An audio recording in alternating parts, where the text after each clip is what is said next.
আমাদের শুধু সেনাবাহিনীর প্রতি নয়, দেশের সকল সরকারি কর্মকর্তা কর্মচারী, প্রশাসন, আইন শৃঙ্খলা রক্ষাকারী সকলের কাছে আমাদের আবেদন যে তারা কখনোই জনগণের বিরুদ্ধে অবস্থান নেবে না।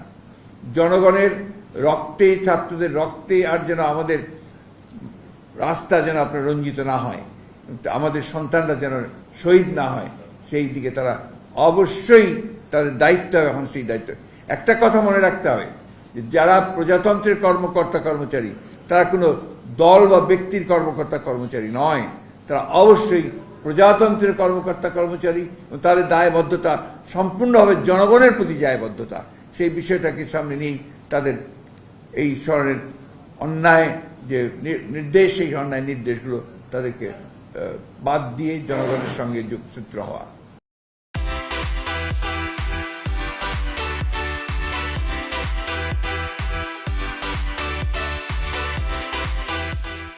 এই পরিস্থিতি কি আপনার কোনোদিন কারো কোনো শাসক গোষ্ঠীর পক্ষে সামাল দেওয়া সম্ভব হয়েছে? আপনি বলেন আজ থেকে বাংলাদেশের ইতিহাস, পাকিস্তান আমলের যে ইতিহাস, সেই ইতিহাসগুলো আপনি দেখেন। যখন জনতার আন্দোলন শুরু হয়, জনতার যখন উত্তাল যে সমুদ্রের সৃষ্টি হয়, সূচনা হয়, তখন কারো পক্ষেই সম্ভব হয় না যে এটাকে আপনার ঠেকিয়ে রাখা। আপনার ওই 21শে ফেব্রুয়ারির ওই সময়ে অনেক আপনার বিখ্যাত বিখ্যাত সাহিত্য কবিতা সৃষ্টি হয়েছিল। তার মধ্যে আপনার একটা কবিতা হঠাৎ মনে পড়ে গেল, ধানের গুচ্ছে আজ রক্ত জমেছে, সমুদ্র তাই উদ্বেল হলো, ফেরারি বসন্ত কয়ে দিয়ে গেল নগরীর শিবিরে শিবিরে, খুন হয়ে গেছে, খুন হয়ে গেল।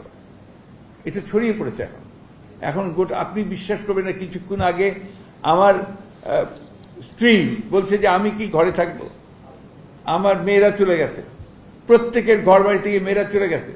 আমার মনে হয় আপনাদেরও বাসায় এখন আর কেউ নেই, সব বের হয়ে গেছে।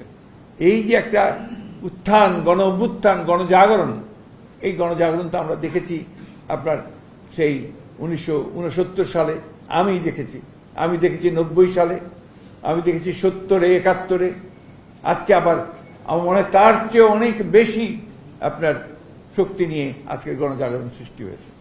এবং দেখুন কয়েকজন ছাত্র যারা কিন্তু প্রফেশনাল স্টুডেন্টদেরও নয়, যারা কোনো আপনার ছাত্র সংগঠনও করে না, এই সমস্ত ছেলেগুলো আজকে সমস্ত জাতিকে জাগিয়ে তুলেছে।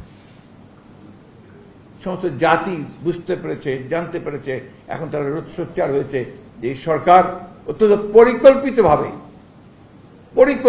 এই জাতিকে ধ্বংস করে ফেলছে। সুতরাং একে রুখে দাঁড়ানোর এখনই সময়, এবং এখনই তাকে রুখে দাঁড়াতে হবে এবং তাদেরকে পদত্যাগে বাধ্য করতে হবে, চলে যেতে বাধ্য করতে হবে।